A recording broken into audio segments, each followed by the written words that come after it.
Of supply.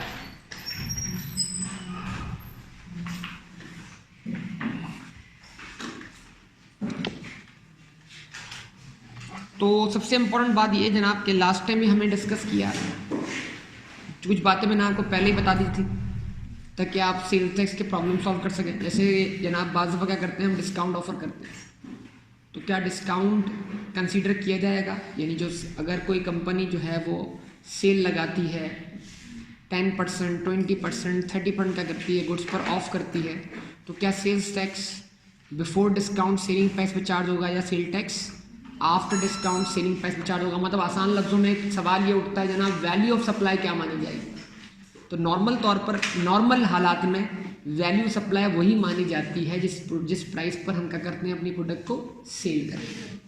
Normal हालात के अंदर सेलिंग प्राइस वही है जिस प्राइस पर हम अपनी प्रोडक्ट क्या करते हैं, सेल करते हैं। तो यहाँ पर ये सारी बातें इंपॉर्टेंट है और आपके सामने तो लिखा हुआ क्या है, value of supply in respect of taxable supply is the consideration in money including all federal and provincial duties which the supplier receives in respect of the supply excluding the amount of sales tax।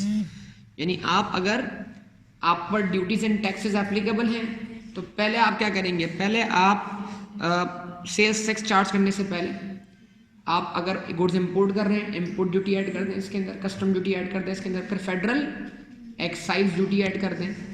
मतलब मिसाल के तौर पर अगर आप 1000 रुपये की कोई प्रोडक्ट क्या कर रहे हैं, इंपोर्ट कर रहे हैं, तो 1000 रुपये पर अगर मान लें जनाब कि 10% 20% जो है वो क्या है, कस्टम ड्यूटी है, तो 1000 का 10-20% 200 1200 हो गया। फिर 1200 पे लगाएं क्या, FED फेडरल एक्साइज ड्यूटी। फिर इसको इन्फ्लेट करने के बाद जो वैल्यू आएगी उस पर लगाएंगे आप सेल्स टैक्स। और फिर एक चौथी चीज़ और होती है वो होता है एडवांस इनकम टैक्स। वो advance income tax sales tax भी ऐड होने के बाद वाली वैल्यू पर लगता है। ये चीज़ यहाँ पर इलस्ट्रेशन के तौर पे आपके सामने अभी आगे आ रही है।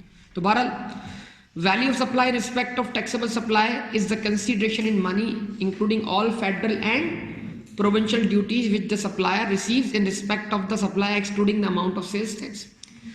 The FBR has power to fix value of any imported goods or taxable supply. However, if the import or supply is made at a value higher than the value fixed by the FBR, the actual value shall be considered। हम जानते हैं जनाब, इससे पीछे भी हमारी ये बात हो चुकी थी जब हम डोनेशन वगैरह की बातें कर रहे थे। तो value determined by custom authority, यानी ये हो सकता है कि जो चीज़ आप इम्पोर्ट कर रहे हो उसकी वैल्यू ऑलरेडी डिटरमाइन हुई हुई हो। तो जो आप वैल्यू डिक्लेयर करेंगे कि मैंने इतने का इंपोर्ट किया, अगर वो आपकी डिक्लेयर्ड वैल्यू FBR की तयन करदा वैल्यू से क्या होगी, कम होगी, तो फिर सेल्स टैक्स जो चार्ज होगा वो ड्यूटीज़ और टैक्सेस जो चार्ज होंगे वो FBR की मुतय्यन शुदा प्राइस पे क्या होंगे, चार्ज होंगे। हाँ, अगर आप जो वैल्यू डिक्लेयर करते हैं वो FBR की मुतय्यन शुदा वैल्यू से क्या है, हाई है, तो फिर obviously sales tax high value पे चार्ज होगा। ये तमाम बातें हैं, अभी इसमें सेक्शन आपके सामने है जनाब। उसके बाद example of minimum value fix by the FBR is imported and locally produced sugar. Trade discount shall be excluded provided that. Exclude करने का मतलब क्या है, क्या ट्रेड डिस्काउंट माइनस किया जाएगा? यस, बिल्कुल माइनस। मतलब अगर आप एक प्रोडक्ट पे 10% ऑफ करते हैं तो मतलब आप 90% वैल्यू पे क्या करें, सेल्स टैक्स चार्ज करें। Trade discount shall be excluded provided that the tax invoice shows the discounted price. यानी वो डिस्काउंट उस पर शो हो, किस पे शो, इनवॉइस पर। इनवॉइस शो करेगी उस डिस्काउंट।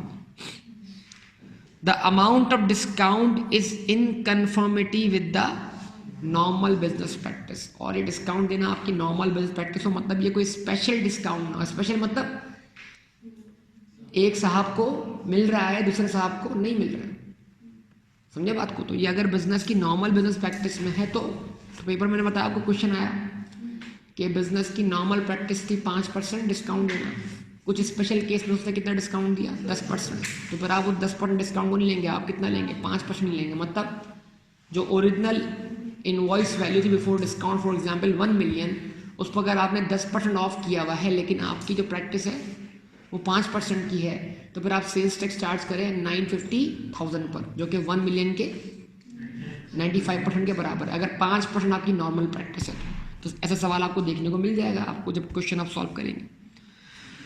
उसके बाद जनाब डिस्काउंट का थर्ड शेड्यूल आइटम से कोई ताल्लुक नहीं है। सिंपल सी बात है। क्यों? इसलिए कि भाई बतौर मैन्युफैक्चरर अगर मैं एक चीज़ बेच रहा हूँ 1000 रुपये की जो कि आगे मार्केट में बिकेगी 1500 रुपये की, तो 1500 रुपये उसकी रिटेल प्राइस है। लेकिन अगर मैं 1000 वाली चीज़ डिस्काउंट देकर 950 की देता हूँ तो चाहे मैं 1000 की बेचूँ या 950 की, मुझे तो सेल टैक्स किस पे चार्ज करें? रिटेल रिकमेंडेड रिटेल प्राइस पर। तो थर्ड शेड्यूल आइटम के ऊपर डिस्काउंट, कौन सा डिस्काउंट? ट्रेड डिस्काउंट, इसका कोई ताल्लुक ही नहीं। तो लिखा हुआ क्या है जनाब? Discount shall not be considered for third schedule items as the manufacturer is suppose to charge sales tax on recommended retail price instead of his on value of supply. Early payment discount is not considered. ये कौन सा discount है? Discount allowed, cash discount, जो transaction होने के, भाई अब तक हम कौन से डिस्काउंट की बात करते रहे? ट्रांजैक्शन होने से पहले वाले डिस्काउंट। ये कौन सा डिस्काउंट है? ट्रांजैक्शन होने के बाद वाला डिस्काउंट। तो early payment discount is not considered as in this case the invoice does not show the discounted price. उसके बाद जनाब in certain cases value of supply shall be a different amount different situation are is under. तो कुछ आप case consider करें कि normal हालात में जो जितनी प्राइस आप चार्ज करते हैं वही वैल्यू ऑफ सप्लाई होती है। जहाँ पर एफबीआर कोई मिनिमम वैल्यू का कर दे, फिक्स कर दे, तो वो फिर वैल्यू ऑफ सप्लाई मानी जाएगी। या अगर आप उससे हाई पे बेचते तो उसको मानना पड़ेगा। यहाँ पर जहाँ पर एफबीआर कोई मिनिमम वैल्यू एडिशन क्या कर दे, फिक्स कर दे, तो वहाँ पर आपको इतनी मिनिमम वैल्यू एडिशन माननी पड़ेगी। तो ये मुख्तलिफ किस्म की सिचुएशन आपको फेस करनी पड़ सकती है। अच्छा जनाब, और फिर वही बात कि अगर आप कोई चीज़ बेच रहे हैं उधार पर, और उधार में याद रखिएगा, उधार में प्रेजेंट वैल्यू और फ्यूचर वैल्यू का अगर डिफरेंस आता है, यानी आप गुड्स बेचते हैं किस पर? इंस्टॉलमेंट बेसिस पर। तो इंस्टॉलमेंट में जो आप इंस्टॉलमेंट रिकवर करेंगे वो फ्यूचर वैल्यू है, उसकी आप निकालेंगे क्या? प्रेजेंट वैल्यू, जो कि कैश प्राइस के बराबर होगी। तो फिर जो फ्यूचर वैल्यू और बेटा कैश प्राइस का क्या होगा? डिफरेंस होगा। वो तो इंटरेस्ट है, और इंटरेस्ट क्या है? एक्शनेबल क्लेम है। तो इंटरेस्ट के ऊपर कभी भी सेल्स टैक्स चार्ज नहीं हो सकता। तो इसका मतलब अगर आप 100 वाली चीज उधार में 120 रुपए की बेचते हैं,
आया तो उसने मार्कअप बोला।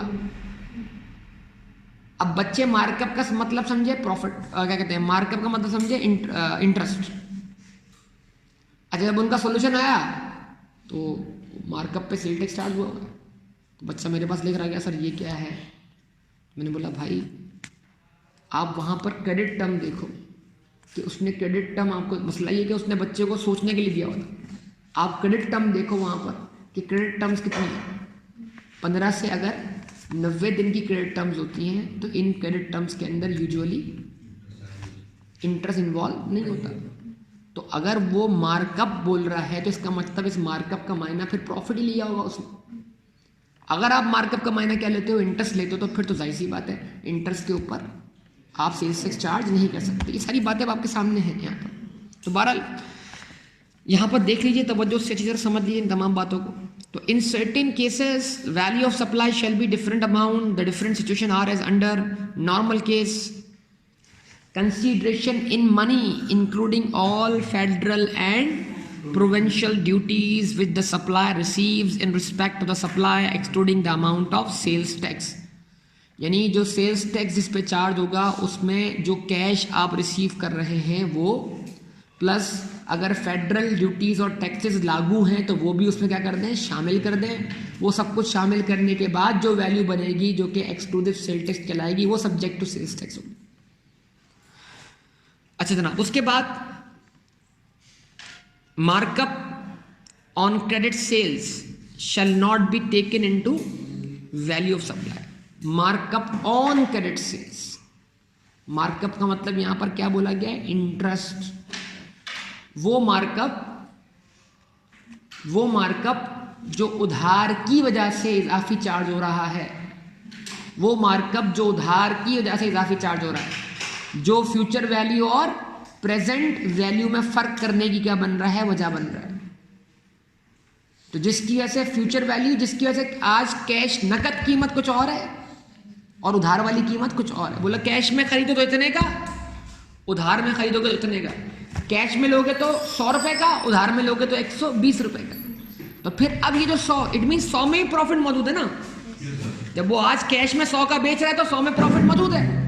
तो अब वो जो कैश प्राइस से ऊपर जितना कमाएगा वो सारा का सारा क्या है, इंटरेस्ट में काउंट होगा, मार्कअप में काउंट होगा। तो अब वो markup is not subject to sales. हाँ, अगर मार्कअप का मतलब कोई प्रॉफिट लेता है, मतलब अगर कॉस्ट 80 रुपए है और वो 80 में मार्कअप ऐड करता है 25%, 20 रुपए, 80 का 25% 20 रुपए, तो फिर ये तो प्रॉफिट हुआ ना, ये तो वैल्यू एडिशन हो गई। और value addition subject to sales.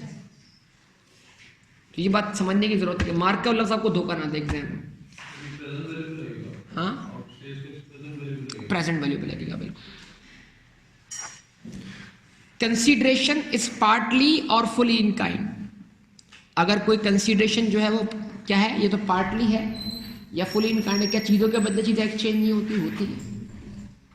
क्या गुड्स के बदले गुड्स एक्सचेंज नहीं होती, होती है। तो अगर आपको कंसेशन मिल रही है तो इसका मतलब क्या है, देखें आपने अपनी चीज कितने की बेची, ये कैसे मालूम हो रहा है, जो चीज आपकी जेब में आ रही है। भाई मैंने अपनी चीज 100 रुपए की बेची, 100 रुपए मेरी जेब में आए ना। तो जब मैंने चीज के बदले चीज बेची तो मुझे क्या मिला, तो जो मुझे मिला उसकी फेयर मार्केट वैल्यू क्या है, जो उसकी फेयर मार्केट वैल्यू है वही मेरी प्रोडक्ट की क्या बन गई, सेलिंग प्राइस बन गई। तो जो आ रहा है इन काइंड, जो आ रहा है इन काइंड उसकी ओपन मार्केट प्राइस नहीं, जो जा रहा है इन काइंड उसके ओपन मार्केट प्राइस। तो open market price excluding sales tax. उसके बाद sales is made on instalment basis where the price includes markup और सरचार्ज। अब फिर ये मार्कअप कौन सा, ये इंटरेस्ट है। मैं फिर बोल रहा हूं मार्कअप का मतलब प्रॉफिट भी होता है और मार्कअप का मतलब बैंकिंग सिस्टम के अंदर इंटरेस्ट। अगर बैंकिंग सिस्टम वाले मार्कअप बोलेंगे तो ऑब्वियसली मार्कअप का मतलब क्या है, बेस वैल्यू को ऊपर ले जाना। तो टेक्निकली इंटरेस्ट भी मार्कअप है, टेक्निकली प्रॉफिट भी मार्कअप है। कॉस्ट को आप मार्कअप से ऊपर ले जाते हैं, मार्कअप और मार्क डाउन। तो मार्कअप का मतलब क्या है, बेस वैल्यू को ऊपर ले जाना। मार्क डाउन का मतलब क्या है, बेस वैल्यू को नीचे ले जाना। तो भाई सही बात है। तो लफ्जी मायनों में दोनों एक ही है, लेकिन दोनों का मतलब जब अगर बोलेंगे बतौर प्रॉफिट लेंगे तो मायने अलग हो जाएगा, बतौर इंटरेस्ट लेंगे तो मायने अलग हो जाएगा। क्योंकि इंटरेस्ट का ताल्लुक टाइम से है, प्रॉफिट कमाने का ताल्लुक टाइम से नहीं है। उसके बाद जनाब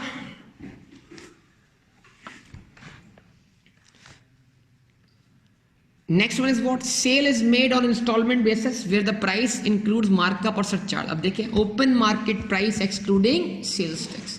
जो आज प्रेजेंट वैल्यू है, जो आज कैश प्राइस है, जो उसकी आज प्रेजेंट वैल्यू है, जो आज उसकी ओपन मार्केट प्राइस है, उस पर सेल टैक्स चार्ज होगा। यानी वो चीज आज कैश में अगर खरीदी जाए तो मार्केट से कितने की मिलेगी, कितने की मिलेगी वो अमाउंट सब्जेक्ट टू क्या होगा, sales tax. It means that the markup और surcharge included in the credit sales और instalment sale is not subject to sales. अभी बताया मार्कअप और सरचार्ज या जो मतलब जो इंस्टॉलमेंट्स बनी है उसमें आप जानते हैं एन्युटी वाला कॉन्सेप्ट होता है, और उस एन्युटी के आर में प्रिंसिपल भी होता है और इंटरेस्ट भी होता है। तो जो उस आर के अंदर सीरीज ऑफ पेमेंट के अंदर इंटरेस्ट एलिमेंट है वो सब्जेक्ट टू सेल्स टैक्स नहीं है, क्योंकि वो इंटरेस्ट जो है वो प्योरली गुड की डेफिनेशन में फॉल नहीं करता, क्योंकि वो इंटरेस्ट क्या है, एक्शनेबल क्लेम है। ये बातें मतलब ये अगर सवाल एग्जाम में आ जाए इस तरह के भाई क्यों सब्जेक्ट टू सेल टैक्स नहीं है, तो कोई भी चीज़ अगर सब्जेक्ट टू सेल टैक्स नहीं है तो फिर आप उसके पहले सबसे पहले इसके लिए अगर पेपर में एनालाइज करने के लिए मिलता है आपको ये भाई बताइए ये चीज़ क्यों सब्जेक्ट टू सेल टैक्स नहीं है, तो पहले आप देखें क्या वो चीज़ गुड की डेफिनेशन में फॉल करती है कि नहीं करती। अगर वो गुड की डेफिनेशन में फॉल कर जाए, जैसे बोला building, why building is not subject to sales tax, तो building is not good, immovable property, तो सब बात ही खत्म हो जाएगी। पहले आप देखेंगे वो गुड की डेफिनेशन में फॉल करती है नहीं करती। अगर वो गुड की डेफिनेशन में फॉल कर जाए फिर आप देखें सप्लाई की डेफिनेशन में फॉल करती है कि नहीं करती, वहां भी फॉल कर जाए, फिर आखिरी आइटम जो होगा वो टैक्सेबल एक्टिविटी होगी। तो अगर क्या वो टैक्सेबल एक्टिविटी में फॉल करती है कि नहीं करती, मतलब वही पिकनिक वाली एग्जाम्पल के भाई ये 4-5 लोग मिलकर आपस में कंट्रीब्यूशन जमा करके क्या कर रहे हैं, खाना बना रहे हैं पिकनिक पर, तो वो गुड्स भी हैं और वो खाना एक दूसरे को सप्लाई भी किया जा रहा है। लेकिन प्रॉब्लम क्या है जनाब कि टैक्सेबल एक्टिविटी में पर्सनल एक्टिविटी, ठीक है जी, एज अ हॉबी, ठीक है जी, उसको क्या कर दिया गया है, टैक्सेबल एक्टिविटी की डेफिनेशन से एक्सक्लूड कर दिया गया। तो लिहाजा इधर कमर्शियल सेंस ना एग्जिस्ट होने की वजह से कोई सेल्स टैक्स चार्ज नहीं होगा। ये हमने कल मतलब ये मुख्तलिफ आप समझने बातें। तो सबसे पहला पॉइंट जो आपके दिमाग में आना चाहिए वो गुड्स है, कि क्या गुड्स की डेफिनेशन में चीज़ फॉल करती है, अगर फॉल करती है ठीक है, अच्छी बात। अगला पॉइंट, क्या गुड्स सप्लाई हुई है, मतलब सप्लाई की डेफिनेशन में फॉल करती है, यस हुई। Number 3 taxable activity. जब 3 चीज़ें साबित होंगी तो ऑटोमेटिकली वो गुड्स क्या बन जाएगी, टैक्सेबल सप्लाई बन जाएगी। उसके बाद चौथी चीज़ भी देखनी है कि कहीं उसका नाम 6 शेड्यूल में तो नहीं है, या जिसको मैं बेच रहा हूँ वो बंदा एग्जेम्प्ट तो नहीं है, या मैं खुद कॉटेज इंडस्ट्री तो नहीं। ये सारी बातें इस पर फॉल करेंगी। उसके बाद जनाब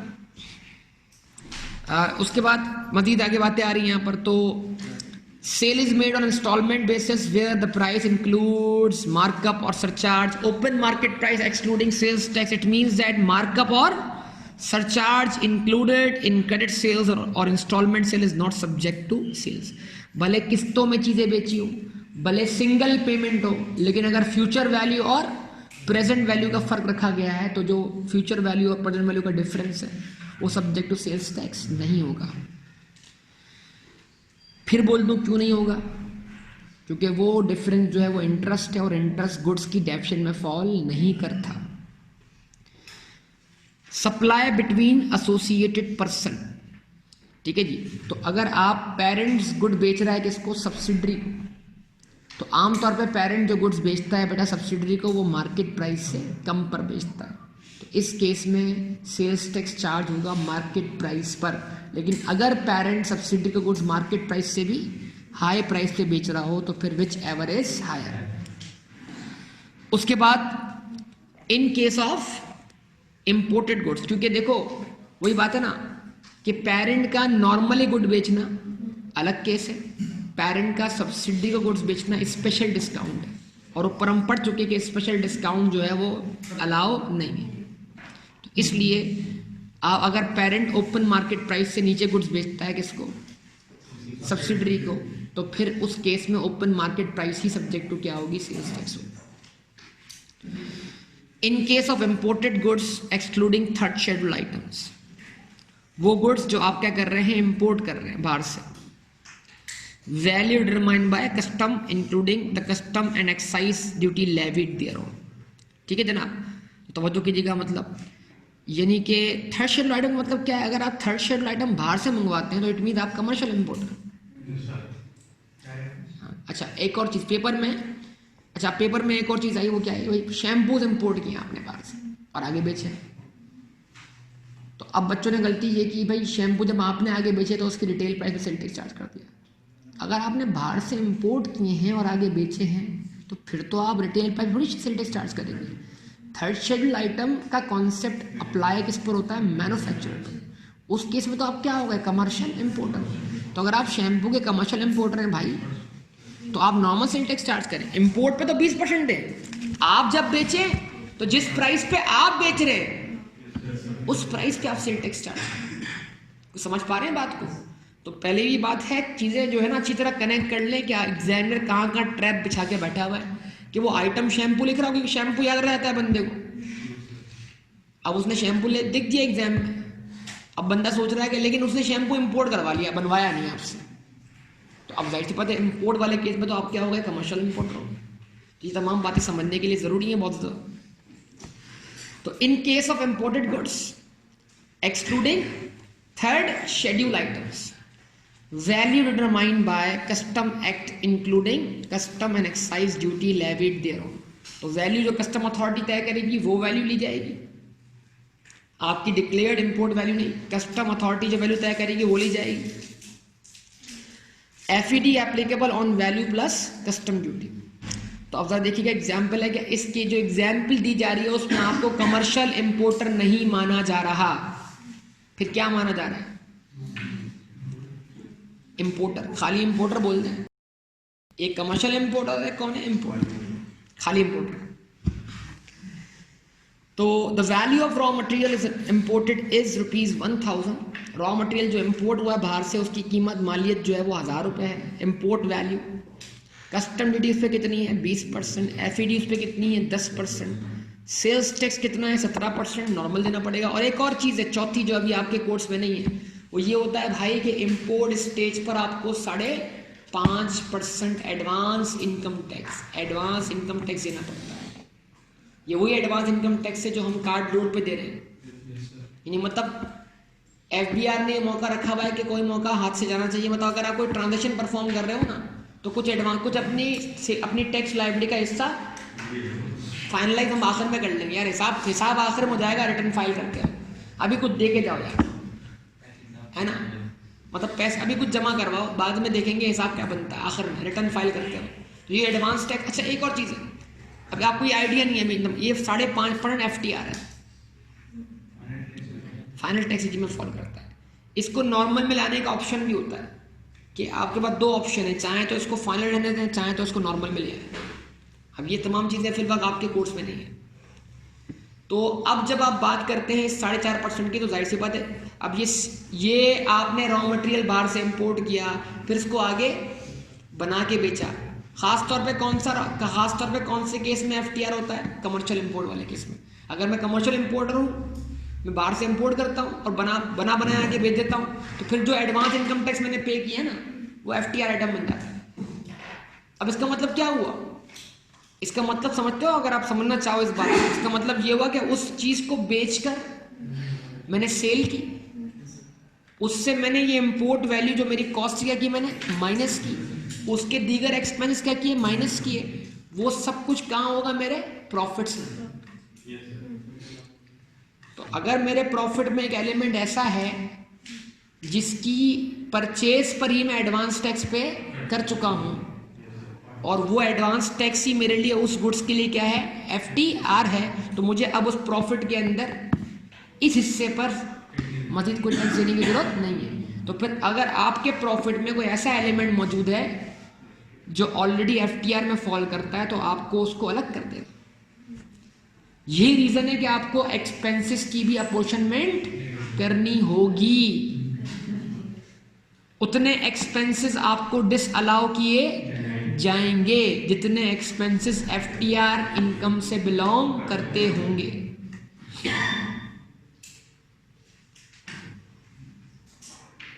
समझ रहे हैं बात? ये नहीं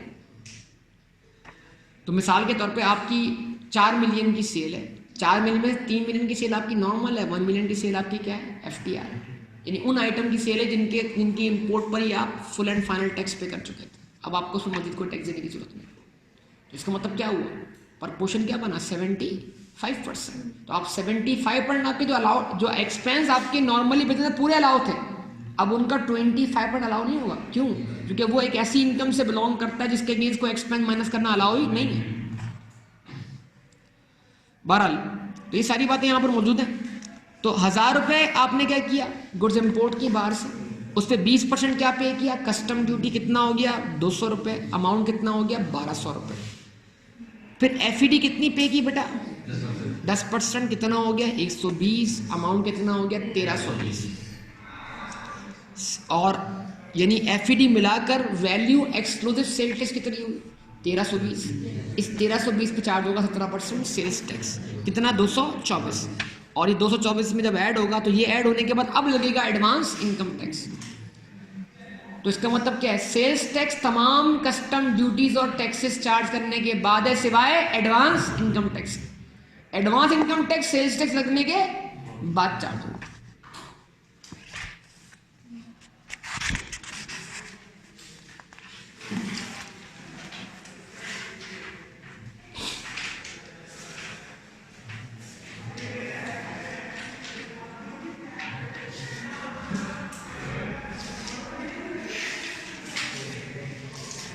If there is a reason to believe that the value is under declared in the tax invoice, ठीक है जी, तो अगर किसी भी चीज पे सेल्स टैक्स बचाने की खातिर आप उसकी अंडर इन्वॉइसिंग करते हैं और एफबीआर को शक हो जाता है इस बात पर, तो फिर जाहिर सी बात है उसकी वैल्यू किस तरह तय की जाएगी कि भाई अगर लगता है कि अंडर इन्वॉइस हुई हुई है, इसकी इन्वॉइसिंग कम पे हुई हुई है, तो उसको किस तरह डिक्लेयर किया जाएगा।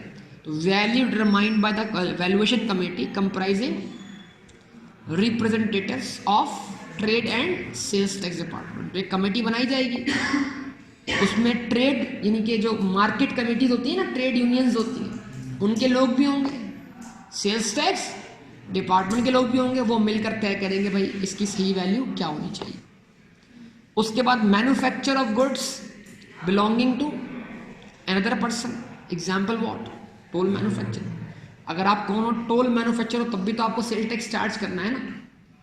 तो actual consideration for value addition to such goods, simple सी बात, आप जो बिल बना के दे रहे हो उस बिल पे आप क्या करो, क्योंकि आपका बिल जो है वो उसके लिए क्या है, वैल्यू एडिशन। आप उस वैल्यू एडिशन पे क्या करो, सेल टैक्स चार्ज करो। मतलब जो आप प्रोडक्शन का एक प्रोसेस परफॉर्म कर रहे हो, जैसे मैंने कहा था भाई टेक्सटाइल कंपनी है, उसके पास एक प्रोसेस नहीं है कौन सा डाइंग का, वो प्रोसेस क्या कर दिया उसने, आपके पास आउटसोर्स करवा लिया। अब मैं इसकी मिसाल आपको देता हूँ। अभी हैदराबाद लेवल के अंदर अगर मैं एग्जांपल दूं, लेकिन वो लोग जो भी है ना सारे के सारे कॉटेज इंडस्ट्री में चले जाएंगे मस्ती। ये जो हैदराबाद में चूड़ी बनती है, अब चूड़ी होती है ना ऐसे रिंग होती है, स्प्रिंग की तरह होती है जब बनती है ना स्प्रिंग। तो अभी तक जिनकी मार्केट के लोग परेशान हैं कि वो एक चीज़ से बाहर निकल नहीं सके अब तक, वो ये है कि इसको ब्रेक करना होता है। यानी ये रिंग कंटिन्यू चल रही है ना, रिंग चल रही है चूड़ी जैसे, अब इसको तोड़ना है, कट लगाना है, और कट लगा के फिर इसको जोड़ देना है। ये काम होता है लतीफ़ाबाद के घरों के अंदर मुख्तलिफ इलाकों में। और एक बंदा ठेकेदार होता है, इसकी इनकम है इसमें ठीक ठाक। जो क्या करता है, ठेकेदार बनकर जितने भी कारखाने हैं यहाँ से चूड़ियाँ उठवाता है और घरों तक पहुँचाता है, और वहाँ पर ये जो स्प्रिंग होता है ये अलग अलग होकर चूड़ी की शक्ल इख्तियार कर लेता है। ये काम एक ठेकेदार करवाता है, और ये इसने चूड़ी बनाने की कॉस्ट कुछ नहीं है, लेकिन सबसे महंगी चीज़ जो है वो इस ठेकेदार का काम है जो ये घरों से करवाता है। अब ये टोल मैन्युफैक्चरिंग है क्या, नहीं है, लेकिन बात सारी यहाँ पर ये आती है कि ये लोग कहाँ बैठे हुए हैं, घरों में बैठे हुए हैं। इनके पास तो कमर्शियल किया, डोमेस्टिक कनेक्शन होंगे, इलेक्ट्रिसिटी, तो किसी भी तरीके से तो आप इनको कवर नहीं कर सकते, लेकिन एक प्रोसेस तो परफॉर्म हो रहा है ना बाहर जाके, कि वो चूड़ी को अलग करने वाला प्रोसेस परफॉर्म किया जा रहा है। तो अब बात ये है कि ये इस तरह बहुत सारी इंडस्ट्रीज़ के अंदर कुछ चीज़ें जो हैं वो इंडस्ट्रीज परफॉर्म नहीं कर पा रही होती, बल्कि उनको अपने कुछ प्रोसेस क्या करने होते हैं, आउटसोर्स करने, तो आउटसोर्स करना पड़ता है। तो इन केस अगर आउटसोर्स वाला बंदा जो है वो मैन्युफैक्चर की डेफिनेशन में फॉल कर जाता है, तो उसको क्या बोलेंगे, टोल मैन्युफैक्चर। तो जितनी वैल्यू एडिशन वो परफॉर्म कर रहा है, जितना वो बिल बनाकर दे रहा है, उस पर वो सेल टैक्स करेगा, चार्ज करेगा। उसके बाद जनाब, supply of electricity bye an independent power producer. हाँ भाई, ये किसकी बात हो रही है, क्या हमारे पास देखिए इलेक्ट्रिसिटी प्रोड्यूसर्स हमारे यहाँ अलग होते हैं, इलेक्ट्रिसिटी सप्लायर्स हमारे यहाँ अलग होते हैं। आप अपना इलेक्ट्रिसिटी प्रोड्यूस करने का प्लान लगा लो, मना नहीं, लेकिन वो इलेक्ट्रिसिटी बनाकर आप खुद जनरल पब्लिक को सप्लाई नहीं कर सकते। उसका लाइसेंस सिर्फ हैदराबाद में हैस्को के पास। अगर आप इलेक्ट्रिसिटी में इन्वेस्टमेंट करना चाहते हो तो आप अपनी इलेक्ट्रिसिटी बनाकर बेचो, किसको? हैस्को। समझे? तो आप पावर जनरेशन कंपनी कहलाओ और आप सप्लाई करोगे सिर्फ एक को, हैस्को कराची में, के इलेक्ट्रिक को। इस तरह मतलब ये नहीं, सप्लाई हर शहर में सप्लाई कंपनी अलग है और पावर जनरेशन वाले क्या है अलग। तो supply of electricity bye an independent power producer, power generate करने वाले की बात हो रही है, मतलब घर घर सप्लाई करने वाले की बात नहीं हो रही। Energy purchase price only, the amount of capacity purchase price, energy purchase price, premium, excess bonus, supplement charge extra shall not be included in the value supply. तो जो पेप्को रेट तय करेगा, पेप्को वो इदारा है जो रेट तय करता है कि power supply company, power generation company power supply company को इलेक्ट्रिसिटी किस रेट पे ट्रांसफर करे। तो जो एनर्जी परचेज प्राइस रेट होगा, जो कौन डिटरमाइन कर रहा होगा? पेप्को। उसी रेट पे क्या होगा? सेल्स टैक्स चार्ज होगा। उसके बाद supply of electric and gas by distribution company. अब ये किसकी बात हो रही है? तो एक इलेक्ट्रिसिटी जनरेशन वाली थी और एक डिस्ट्रीब्यूशन थी। Total amount billed including price of electricity और gas charges, rent, commission, all local, provincial and federal duties and taxes but excluding the late payment surcharge and sales fees। मतलब आप अपना कोई सा बिल देखिए, पीटीसीएल का bill देख लीजिए, इलेक्ट्रिसिटी का बिल देख लीजिए, उसमें क्या है? आपकी यूनिट्स होंगे, यूनिट्स रेट से क्या होंगे? मल्टीप्लाई होंगे, अमाउंट आ जाएगा। कोई एरियर्स होंगे तो क्या हो जाएंगे? उसके अंदर ऐड हो जाएंगे। ये एरियर ऑलरेडी अगर उसमें सेल टैक्स वगैरह चार्ज हुआ तो फिर वो लास्ट में ऐड कर देगा। अब उसमें लगेगा पहले क्या? को government duties and taxes, FD लग जाएगी। उसके बाद जो अमाउंट आएगा वो सब्जेक्ट टू सेल टैक्स होगा। फिर अगर कोई एडवांस इनकम टैक्स तो लगेगा, या अगर आप रिटेलर हैं कौन से वाले अदर देन टीयर 1 तो फिर आपके पास आपके ऊपर फर्दर टैक्स भी लगना है, आपके ऊपर एक्स्ट्रा टैक्स भी लगना है, सब चीज़ें चार्ज होंगी। उसके बाद जनाब एक्टिव टैक्स पेयर, यानी वो जो सेल्स टैक्स पॉइंट है उसे क्या है? देखिए दो किस्म के एक्टिव टैक्स पेयर है ना। मैं अभी हम क्या पढ़ रहे हैं? Sales tax. तो ये एटीएल में नाम सेल्स टैक्स के लिहाज से होना चाहिए। जब हम पढ़ रहे होंगे क्या? इनकम टैक्स, तो वहाँ एटीएल का मतलब क्या है? इनकम टैक्स के लिहाज से एक्टिव टैक्स पेयर हो। तो डेफिनेशन दी है किस चीज़ की बेटा? एक्टिव टैक्स पेयर लिस्ट की, यानी जिसका नाम सेल्स टैक्स की एक्टिव टैक्स पेयर लिस्ट में क्या हो? मौजूद हो। तो देखिए बात समझिएगा, अगर आप ज़िंदगी में कभी पहली दफ़ा रिटर्न फाइल करेंगे एफबीआर का, तो जब आप उस रिटर्न को सबमिट करेंगे तो उस रिटर्न को सबमिट करते एक मैसेज मिलेगा। मैसेज क्या होगा? This return is not an evidence of being a filer. यानी ये रिटर्न सबमिट करना इस बात का एविडेंस नहीं है कि आप फाइलर हैं। आपके फाइलर होने का एविडेंस क्या है? कि आपका नाम एटीएल में, यानी एक्टिव टैक्स पेयर लिस्ट में। क्योंकि फाइलर की डेफिनेशन यही है। ये किसकी बात कर रहा हूँ मैं? सेल टैक्स की बात नहीं कर रहा, इनकम टैक्स की बात कर रहा हूँ। फाइलर की डेफिनेशन क्या है? कि फाइलर वो शख्स है जिसका नाम कहाँ मिले? एटीएल।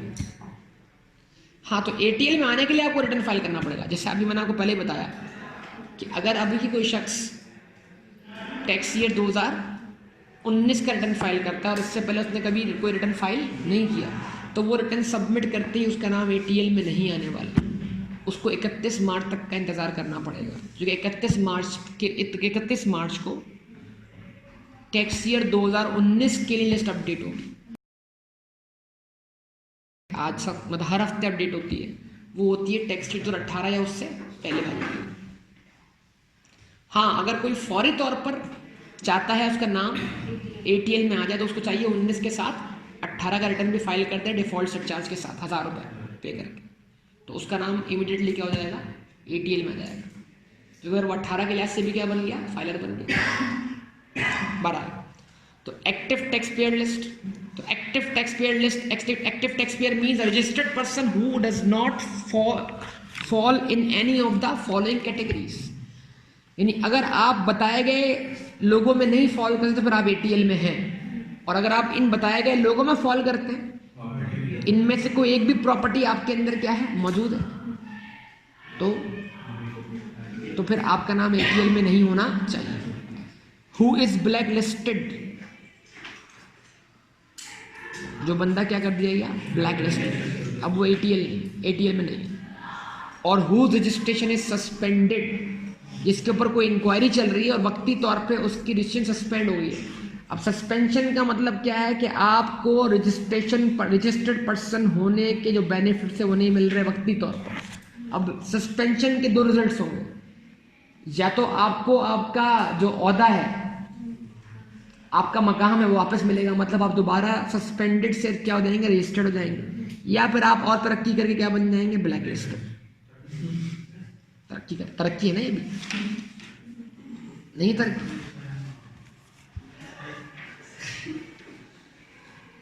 उसके बाद जनाब,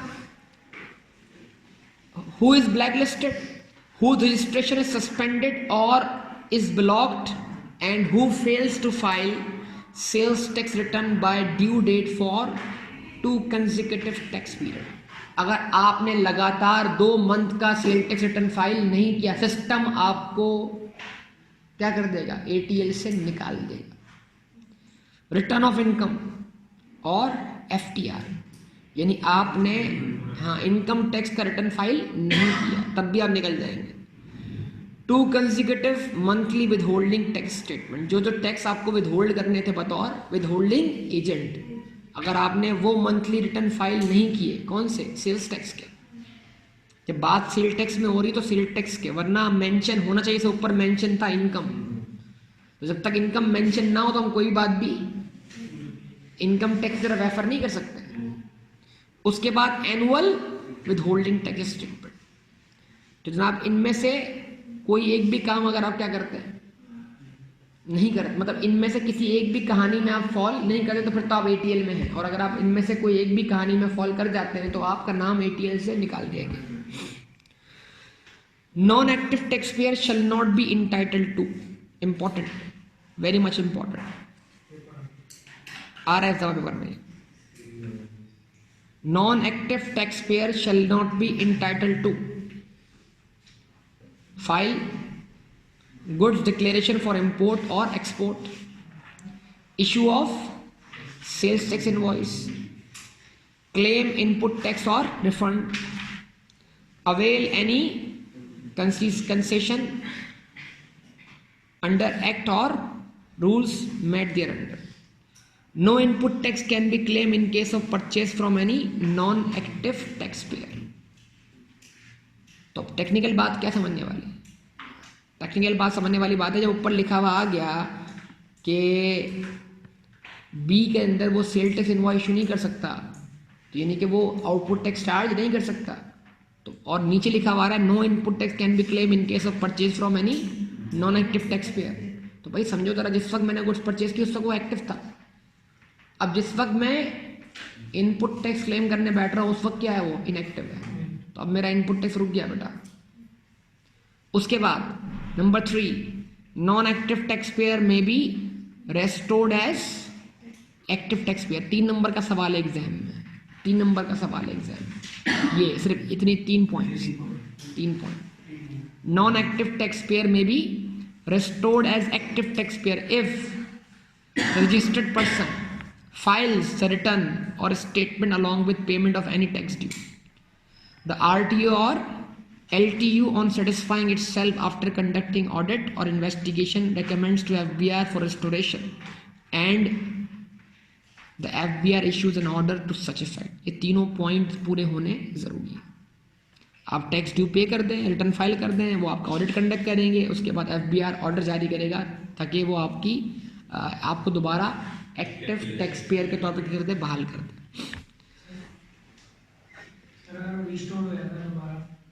तो आप जो माजी में जो इनपुट टेक्स्ट थे वो सारे सब कुछ ठीक हो गया, इज्जत बहाल हो गई वापस।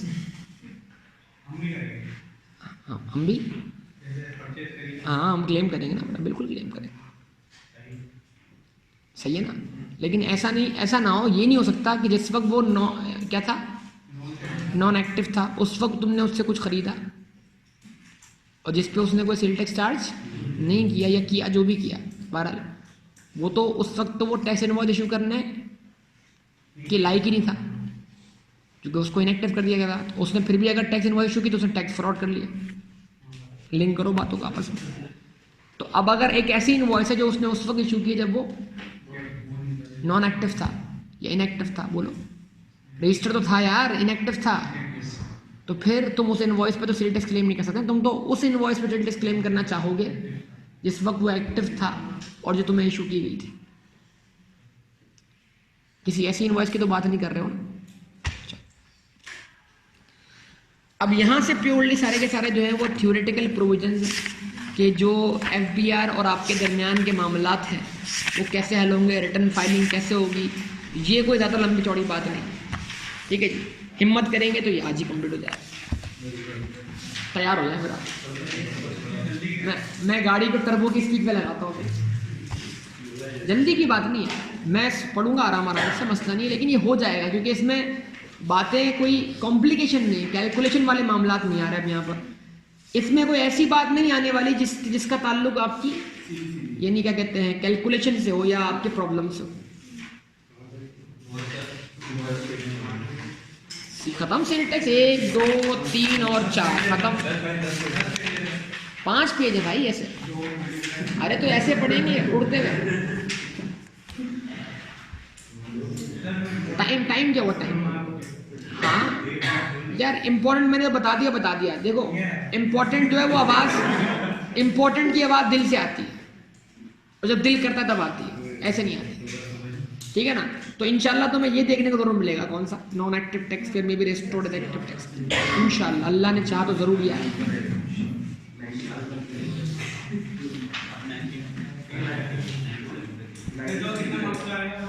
तीन नंबर सेल्स टैक्स का कैलकुलेशन जो है 15 से 20 नंबर। फिर क्या चाह रहे हो भाई? सेल्स टैक्स 25 से 30 नंबर।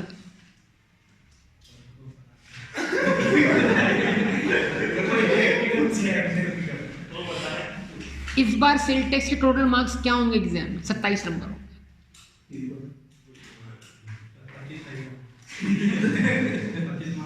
27 नंबर का सेल टैक्स होगा, बस खुश। 63 नंबर का इनकम टैक्स होगा।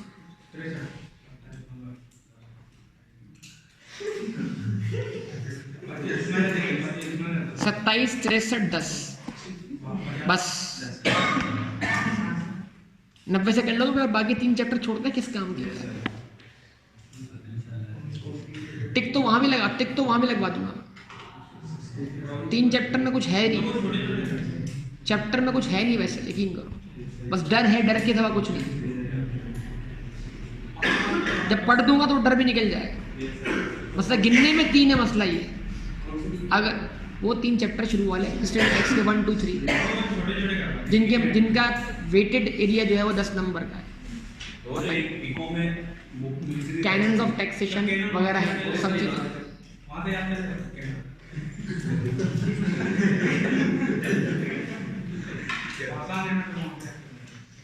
बेटा मैं समझा दूंगा आपको, जल्दी में क्यों आप यार? अच्छा देख सब चुका है, यकीन करो, उसी किताब में छोटे भी लिखे हुए। मैं बताऊंगा ना कहाँ क्या। 2 चैप्टर्स तो रिपीटेशन है, एक जैसी चीज है। जो चैप्टर 2 में हो 3 में भी रेपिटेशन है, बहुत ज़्यादा रेपिटेशन। और जो कॉन्स्टिट्यूशन प्रोविजन है उसमें अगर आप नेशनल असेंबली के प्रोविजन याद कर लो तो प्रोविंशियल के प्रोविजन सिर्फ मुद्दतों का फर्क है और सब कुछ एक ही बात है। मुझे पता पड़ चुका है। ये जो है ना, ये मोबाइल फोन लेके जो बैठा होता है ना,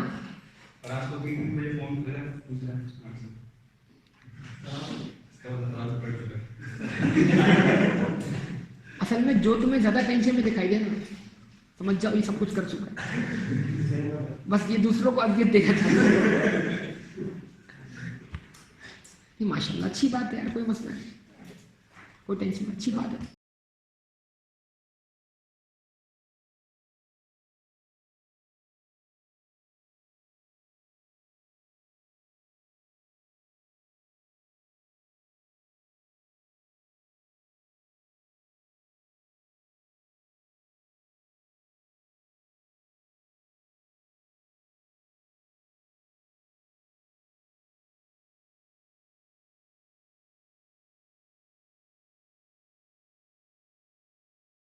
बेटा मैं समझा दूंगा आपको, जल्दी में क्यों आप यार, देख सब चुका है, यकीन करो, उसी किताब में छोटे में लिखे हुए, मैं बताऊंगा ना कहाँ क्या है। 2 चैप्टर्स तो रिपीटेशन है एक जैसी चीज, जो चैप्टर 2 में है वो 3 में भी रिपीटेशन है, बहुत ज़्यादा रिपीटेशन। और जो कॉन्स्टिट्यूशन प्रोविजन है उसमें अगर आप नेशनल असेंबली के प्रोविजन याद कर लो तो प्रोविंशियल के प्रोविजन सिर्फ मुद्दतों का फर्क है और सब कुछ एक ही बात है। मुझे पता पड़ चुका है ये जो है ना, ये मोबाइल फोन लेके जो बैठा होता है ना,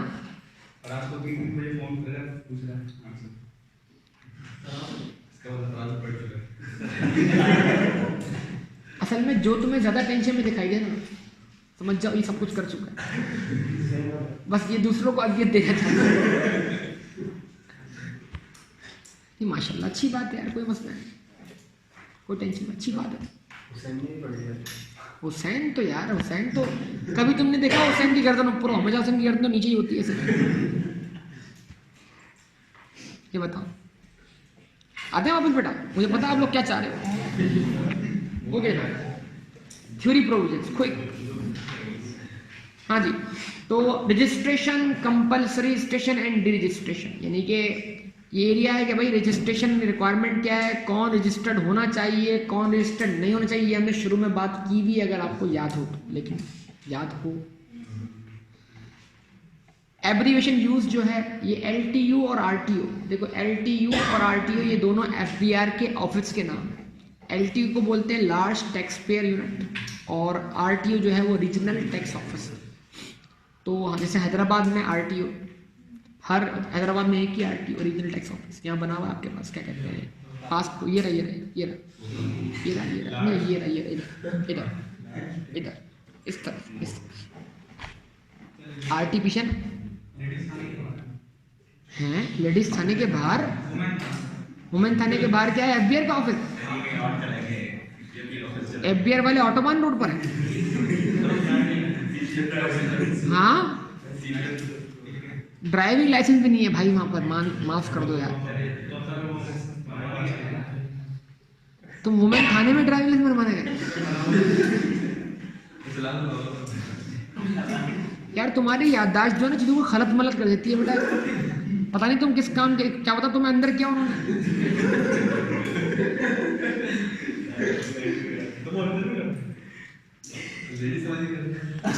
इसने कोई कार्रवाई की होगी इसकी वजह से ये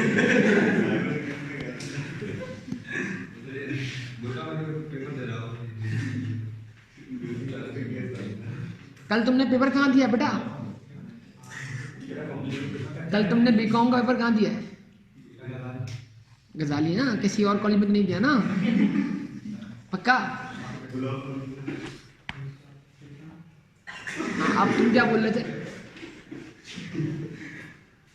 चलो तो और उसके बाद क्या है RTO, यहाँ पे बेटा पासपोर्ट ऑफिस अगर देखा हो, बताओ पासपोर्ट ऑफिस किधर है,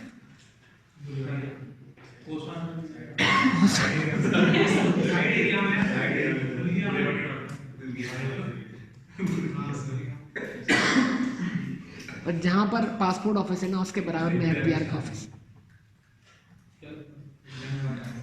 पासपोर्ट ऑफिस में कभी बोले ना कोई टेस्ट करवा लो है ना, बराबर में FBR का ऑफिस जाकर टेस्ट करवा लेना, तो पासपोर्ट वाले बोले ये टेस्ट करवा लो, तो बराबर में तो गवर्नमेंट ऑफिस बैठे हुए ना, जाके बोलना टेस्ट कर दो।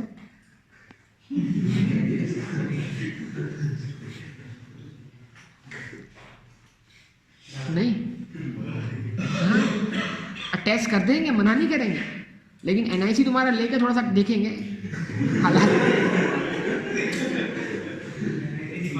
ये रियल केस बता रहा हूँ मैं तुम्हें। एक बंदा जो है वो पासपोर्ट ऑफिस गया, उसको टेस्ट करवाना था, तो उसको समझ नहीं आया, बोला अब मैं कहाँ का टेस्ट कराऊँ? बोला बराबर में तो गवर्नमेंट ऑफिस बैठे हुए, रिक्वेस्ट करता हूँ कर देंगे टेस्ट। तो बोले हाँ भाई, अच्छा बाहर जा रहे हो, अच्छा कितना टैक्स पे करते हो? बोला मैं कहाँ फंस गया क्या?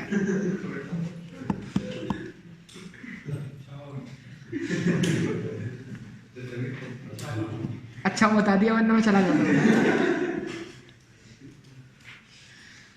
ओके जनाब, requirement of registration. The following person engage in making taxable supply in Pakistan including, क्यों? क्योंकि उनको रिफंड की जरूरत होगी।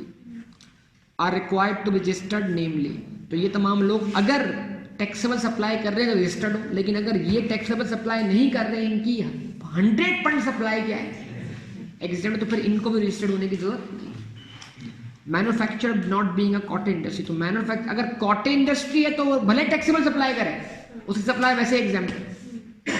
उसके बाद tier 1 retailer, an importer, wholesaler, dealer or distributor, an exporter who intends to obtain sales tax refund against his zero rate supply, the person who is required under any federal or provincial law to be registered for the purpose of any duty or tax collected or paid as if it were a sales tax under the act. जैसे कोई government hospital, तो government hospital तो खुद sale tax charge नहीं कर रहा, लेकिन government hospital का काम है कि वो 100% विदहोल्ड करे टैक्स, किस पर?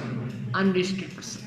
तो मतलब ये नहीं कि जब आप गवर्नमेंट हॉस्पिटल हैं तो आप गवर्नमेंट हॉस्पिटल के तौर पर जिन लोगों से अपनी हॉस्पिटल की सप्लाईज क्या कर रहे हैं, परचेज कर रहे हैं, उन पर आप सेल्स टैक्स क्या करते हैं, विदहोल्ड करते हैं। तो अगर आप खुद तो सेल टैक्स चार्ज नहीं करते, लेकिन अगर आप सेल्स टैक्स के क्या हैं, विदहोल्डिंग एजेंट है, तो फिर आपको सेल्स टैक्स पर्पस के लिए रजिस्टर्ड होना पड़ेगा। उसके बाद एप्लीकेशन फॉर रजिस्ट्रेशन, बताइए रजिस्ट्रेशन कैसे करवाई जाए। A person required to registered shall apply for registration on computerised system before making any taxable supply in the prescribed form indicating jurisdiction of RTO as per the following criteria. मतलब आपकी jurisdiction आप कौन से RTO में follow, जैसे कराची में मेरे ख्याल से 3 आरटीओ हैं, RTO 1, RTO 2 and RTO 3। Hyderabad में एक ही आरटीओ पूरे शहर के अंदर। तो आप कौन से आरटीओ की हदूद में फॉलो करते हैं? हर आरटीओ में एक कमिश्नर बैठा होता है जिसके तहत वो आरटीओ चल रहा होता है। तो अब जाहिर सी बात है जितने आरटीओ होंगे उतने कमिश्नर होंगे, कमिश्नर इनकम टैक्स को डील कर रहे होंगे। फिर नीचे असिस्टेंट कमिश्नर बैठे होंगे, फिर क्या कहते हैं इंस्पेक्टर इनलैंड रेवेन्यू, इसके नीचे बैठे होंगे, डिपार्टमेंट पूरा काम कर रहा होगा, फिर उससे नीचे फर्दर लोग होंगे। तो बताने का मतलब यहाँ पर ये है जनाब कि आपका जो ऑपरेशन है वो किस आरटीओ की हदूद में फॉल करता है। तो ये भी हमें तय करना है कि आपको रजिस्ट्रेशन कहाँ लेनी है, ये भी पॉइंट अभी आगे आने वाला है। तो आप कंप्यूटर सिस्टम में रजिस्टर्ड हो, अपना आरटीओ बताएं कि आप कौन से आरटीओ में रजिस्टर्ड होना चाहते हैं, यानी आपका ऑपरेशन कौन सी लोकेशन में क्या है फॉल करता है, वहाँ रजिस्टर्ड हो जाए। अब रजिस्ट्रेशन लेने वाला कौन है सवाल है, तो प्रोसीजर हर किसी के लिए थोड़ा थोड़ा मुख्तलिफ है। अगर रजिस्ट्रेशन लेने वाला कौन है, पब्लिक कंपनी, तो पब्लिक कंपनी को उस आरटीओ में या उस एलटीयू में रजिस्टर्ड होना पड़ेगा जहां पर उसका रजिस्टर्ड ऑफिस यानी कि हेड ऑफिस मौजूद है। जैसे बहुत सारी कंपनीज पब्लिक, लेकिन बहुत सारी कंपनीज जो हैं वो कंपनीज तो हैं लेकिन पब्लिक कंपनीज नहीं है। पब्लिक कंपनी क्या होती है भाई? वो कंपनी जो अपने शेयर्स पब्लिकली क्या कर सके, ऑफर कर सके। लिस्टेड होना जरूरी थोड़ी है भाई। तो अगर आप लिस्टेड भी हो सकते हैं, और यहाँ लिस्टेड लिखा हुआ है, यहाँ खाली क्या लिखा है, पब्लिक लिखा हुआ है। अरे भाई वो कैपिटल गेन के लिहाज से नहीं, कंपनी लॉ के लिहाज से पब्लिक कंपनी भाई। तो अगर आप क्या है पब्लिक कंपनी है, वो जो पब्लिक कंपनी आपने पढ़ी ना भाई, वो सिर्फ और सिर्फ वो कैपिटल एसेट के लिए थी कि आपका capital asset shares section 37A में फॉल करेंगे या 37 में फॉल करेंगे। ये तो जनरल बात हो रही है पब्लिक कंपनी। मसला ये है कि बाद जगह पे टैक्स बड़ा मसला करता है कि बंदा खुद परेशान होता है कि यार यहाँ पब्लिक कंपनी का मतलब कौन सा लिया जाए। तो ये जनरल बात हो रही है, इसमें कोई इशू नहीं। तो क्योंकि बताओ जरा, वो शेयर्स वाली बहस ने वही की है ना बेटा, कि कौन से शेयर्स 37 में आने चाहिए और कौन से नहीं आने चाहिए, इसलिए उसने वहाँ पब्लिक कंपनी को रखा है। यहाँ कोई ऐसा इशू नहीं है। तो in case of public company the place where the registered person the registered office is located, तो वो तमाम कंपनीज जो कि पब्लिक कंपनीज हैं उनकी रजिस्ट्रेशन उस इलाके में होगी, उस आरटीओ में होगी या उस एलटीयू में होगी जहां पर उनका रजिस्टर्ड ऑफिस है, जहां पर उनका हेड ऑफिस है। तो ज़्यादातर बड़ी बड़ी कंपनीज जो हैं जिनके हेड ऑफिस, जो पब्लिक कंपनी है उनके हेड ऑफिस कराची में कहाँ पर है, आई चंडीगढ़ रोड पर, तो उन सब की रजिस्ट्रेशन कहाँ हो रही होगी, कराची में हो रही होगी। उनके सेल्स टैक्स के मामला कहाँ डील हो रहे होंगे, कराची में, भले उनके ऑपरेशंस पाकिस्तान में जगह जगह फैले ना। अब बड़ा सिंपल हमारा ऑलपर्ट्स की मैन्युफैक्चरिंग कहाँ पर है, सक्खर में, लेकिन ऑलपर्ट्स का हेड ऑफिस किधर है, कराची में। हेड ऑफिस तो मेजॉरिटी लोग कराची में रखते हैं ना बेटा, लेकिन अगर ऑलपर्ट्स पब्लिक कंपनी है तो फिर ऑलपर्ट्स की रजिस्ट्रेशन कहाँ हुई, कराची में, भले उसका मैन्युफैक्चरिंग यूनिट कहाँ लगाओ, सक्खर में।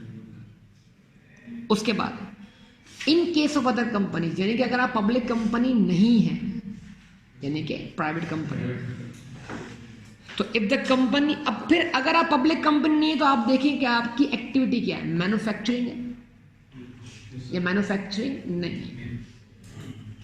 आवाज नहीं आ रही बेटा।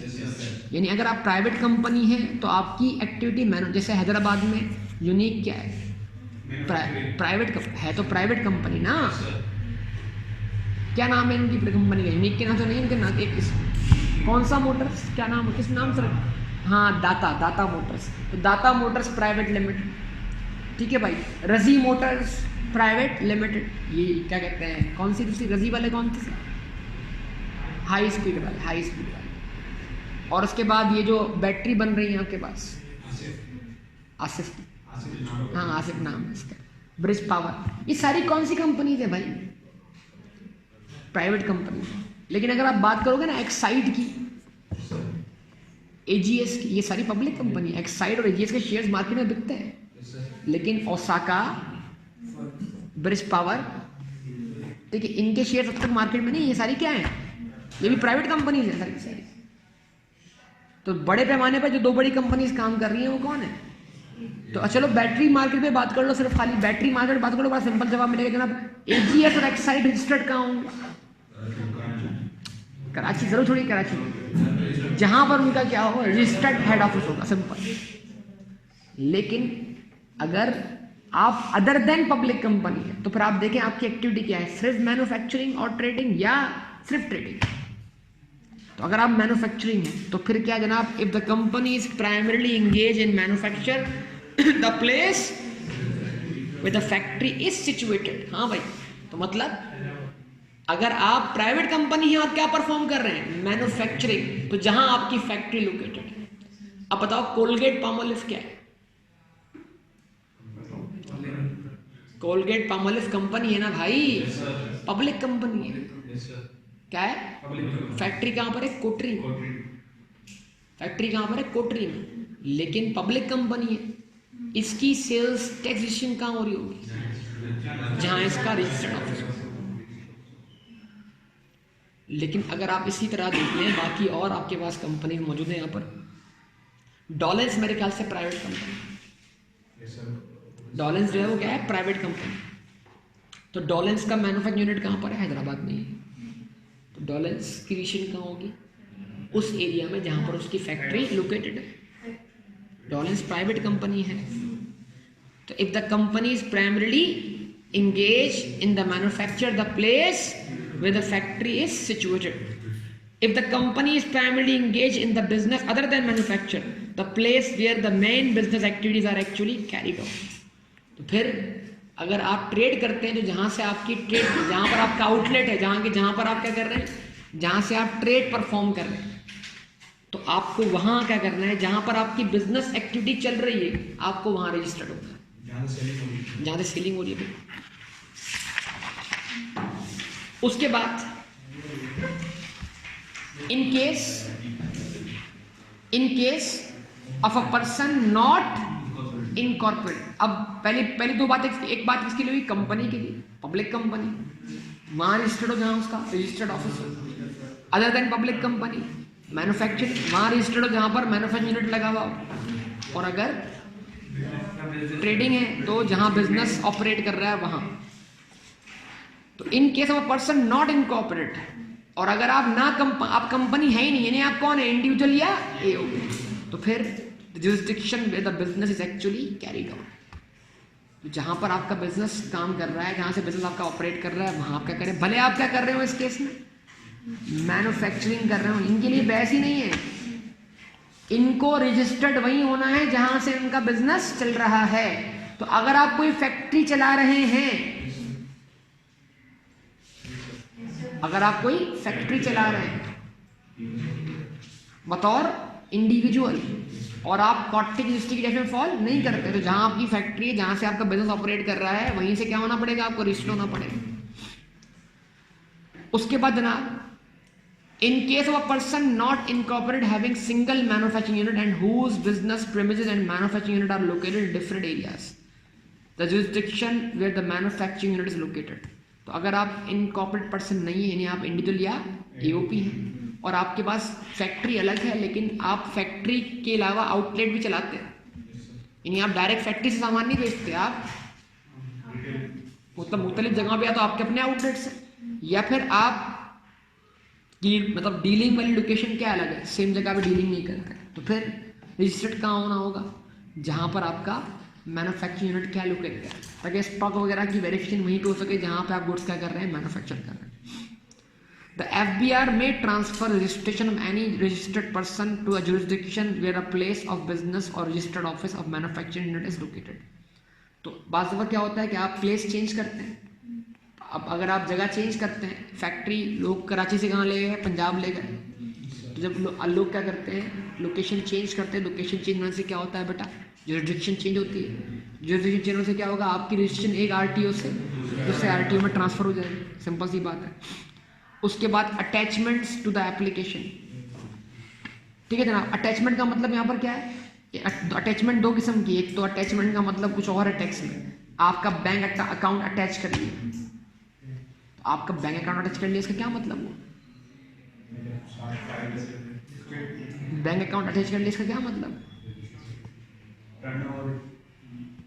आपका बैंक अकाउंट अटैच कर लिया, इसका क्या मतलब है, इसका ये मतलब है ना बेटा कि आपके अकाउंट से जो टैक्स बनता था क्या कर लिया, निकाल लिया, किसने, FBR। इससे पहले अटैचमेंट का लफ्ज़ नहीं पढ़ा आपने, आपकी याददाश्त देखनी है मैंने बेटा, इससे पहले हमने अटैचमेंट का लफ्ज़ नहीं पढ़ा, सेल टैक्स पढ़ते वक्त नहीं पढ़ा, एग्जाम्पल के तौर पर नहीं पढ़ा कि अगर sales tax department income tax recovery के लिए आपकी इन्वेंट्री को अटैच करता है, यानी कि बेचकर अपने पैसे रिकवर करता है, तो वो भी मैन्युफैक्चर की डेफिनेशन में क्या है, शामिल है, और वो सेल टैक्स क्या करेगा, चार्ज करेगा।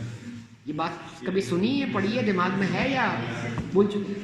तो अटैचमेंट ऑफ अकाउंट ये अलग बात है, अटैचमेंट ऑफ इन्वेंट्री अलग चीज़ है, लेकिन यहाँ अटैचमेंट का मतलब क्या है, यहाँ एप्लीकेशन के साथ क्या क्या चीज़ें लगाई जाएंगी, जैसे फॉर्म भरते हो ना ICAP का, 2 तस्वीर लगा दो, एक चालान लगा दो, कॉपी लगा दो, जो भी है इस तरीके से। The applicant having NTN using his login credential upload the following documents। इन सारा काम ऑनलाइन चल रहा है, यानी आप ऑनलाइन अप्लाई करो किस चीज़ के लिए, सेल्स रजिस्ट्रेशन के लिए, और आप ये चीज़ें क्या करो, अपलोड करो वहाँ पर। Bank account certificate issued by the bank in the name of business, registration or consumer number with gas and electricity supplier, particulars of all branches in case of multiple branches at various locations, GPS tagged photographs of the business premises।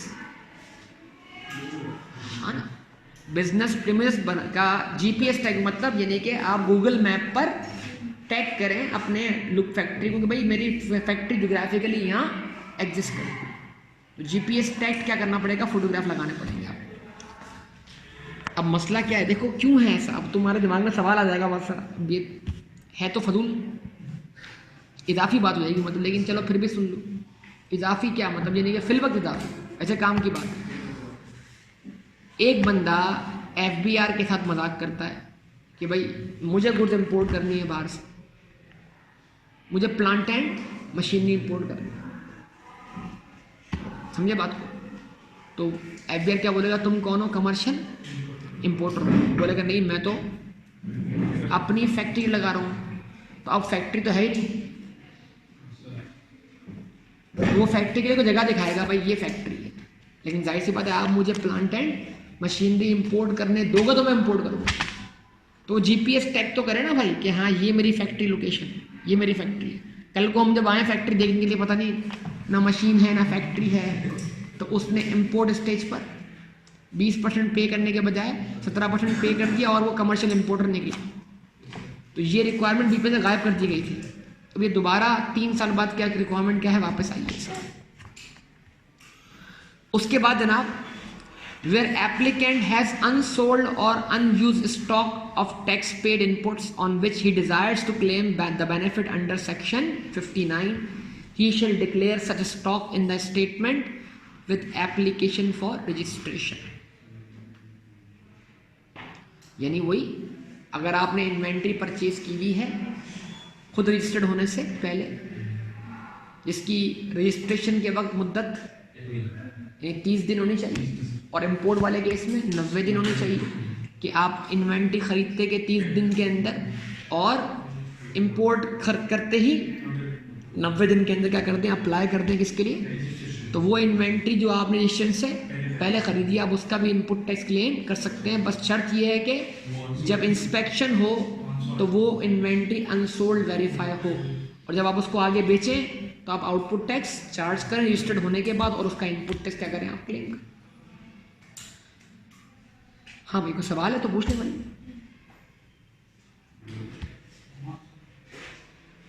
मतलब मुझे ये feel हो रहा है कि पिछली बातें तो याद नहीं आ रही, नहीं आ रही जी, तो मसला कोई मसला नहीं। अच्छा चलो ओके, नाश्ता नहीं किया यार, ये तो बड़े दुख की बात है, जाओ नाश्ता कर लो यार, नहीं खा पी लो, अगर ना तो फिर कैसे